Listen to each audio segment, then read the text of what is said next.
নমস্কার। আজ আমি আপনাদের দেখাবো কিভাবে ক্যাশিয়ার কাউন্টার থেকে পেমেন্ট অ্যাকসেপ্ট করবে। প্রথমে ক্যাশিয়ার নিজের ইউজার নেম এবং পাসওয়ার্ড থেকে লগ ইন করবে। দেন এই পেজ ওপেন হবে। প্রথমে সিলেক্ট অ্যাকাডেমিক ইয়ার চুজ করতে হবে। দেন ফি বুক চুজ করতে হবে। স্টুডেন্টস নেম সার্চ করতে হবে।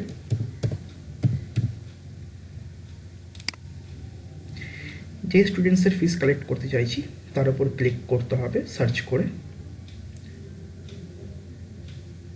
যদি এই স্টুডেন্টসের মে মাসের ফিস কালেক্ট করতে চাই তো প্রথমেই চেকবক্সে ক্লিক করতে হবে। দেন যদি মোড চেঞ্জ করতে পারি, যদি সে এটিএম থেকে দেয় বা চেক থেকে দেয় বা এনইএফটি, ব্যাঙ্ক, পেটিএম, যেই মোডেই প্যারেন্টস দেবে সেই মোড আমি চুজ করতে হবে।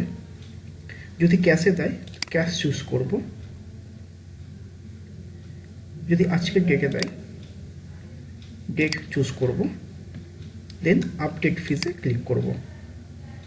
কনফার্মে ক্লিক করতে হবে। ফিস নিয়ে নেওয়া হয়েছে। ধন্যবাদ।